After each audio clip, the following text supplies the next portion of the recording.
Je ne sais pas pour vous, mais moi, personnellement, j'ai toujours un peu vu les circuits des jeux de cartes comme des sortes de montagnes russes de fêtes foraines. Il faut dire qu'avec leur dénivelé tortueux, leur saut au-dessus du vide et leur décor thématique, ces circuits sont plus proches du Space Mountain que du véritable circuit de karting. Et encore plus, depuis que des jeux comme Mario Kart 8 ou Team Sonic Racing intègrent de véritables loopings ou des courses la tête en bas. Et clairement, chacun des circuits de ces jeux de cartes pourrait être la base d'une véritable attraction ou d'une montagne russe, avec évidemment un peu plus de normes de sécurité et si les autres n'essayent pas absolument de me tuer par tous les moyens.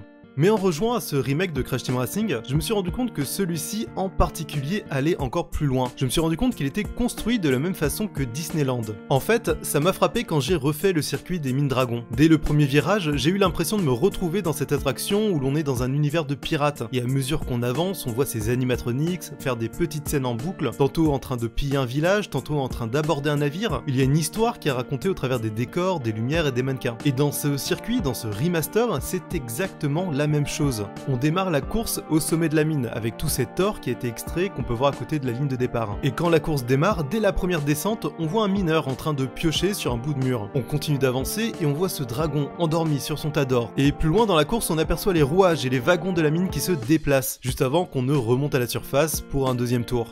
Et c'est la même chose dans tous les niveaux de ce remaster, que ce soit le Temple Tigre, la pyramide de Papou Papou ou encore le col Polar. Il y a dans presque tous les circuits des petites animations dans les arrière-plans qui créent un décor, comme des animatronics. Tout se déroule autour de nous tout le temps. Et c'est encore plus frappant si on compare les arrière-plans de Crash Team Racing Nitro Fueled à ceux de Mario Kart ou de Team Sonic Racing. Dans ces deux derniers, même si les circuits empruntent clairement au parc d'attractions, l'influence principale dans la mise en scène, ce sont les courses de Formule 1. Il n'y a pas des scènes dans les arrière-plans, mais des spectateurs venus assister à la course. Parfois il y a même des gradins, des ballons, l'ambiance est festive et la course existe dans l'univers du jeu. Ces circuits sont inclus dans un monde qui continue de vivre hors de la course, alors que dans Crash Team Racing, le monde est contenu dans le circuit. En plus, dans Crash Team Racing, il n'y a pas de menu de sélection pour accéder aux courses. On y accède par un hub décoré de façon thématique, divisé en plusieurs zones qui suivent des grandes thématiques. Et il y a la plage qui donne accès aux courses sur le thème de la plage et des souterrains. Il y a le parc glacier qui propose des courses dans la montagne et dans les mines. Et enfin, les ruines perdues sur le thème du temple abandonné qui donne accès au circuit sur ce thème et au canyon sauvage. Et c'est quasiment le même que celui de Disneyland. Il y a Frontierland avec son ambiance Far West qui donne accès au train de la mine et à la maison hantée. Il y a Adventureland sur le thème des pirates, des cachettes secrètes et des temples perdus, et Discoveryland sur le thème du progrès avec ses attractions sur l'espace et sur le rétrofutur. Ce sont des grandes zones qui regroupent globalement des attractions avec un même thème, mais surtout avec un décor qui permet clairement d'identifier les différents lieux. Et c'est exactement la même chose dans Crash Team Racing. Et même s'il y a quelques écarts comme le circuit Coco qui est un circuit de karting dans la zone du temple perdu, ou l'arène Tiny qui s'inspire des circuits de motocross dans la zone des glaciers, on peut aussi retrouver ces écarts thématiques dans le parc Disneyland, avec par exemple le petit circuit de voiture un peu banal dans Discoveryland, dédié pourtant à l'espace et aux inventions.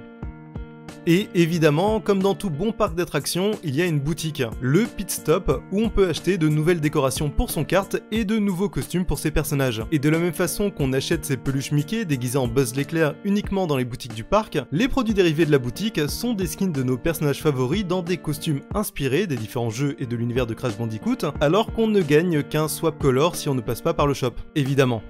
Et dans ma comparaison, j'ai même envie d'aller encore plus loin, puisque les apparitions des boss, quand on croise Ripper Roo, Papou Papou ou Pinstrip, ne sont finalement rien de plus que ces mascottes qu'on croise dans les allées du parc. Sauf que dans Nitro Fueled, on ne repart pas avec un autographe et une photo à 10 €, mais avec la possibilité de jouer ces personnages.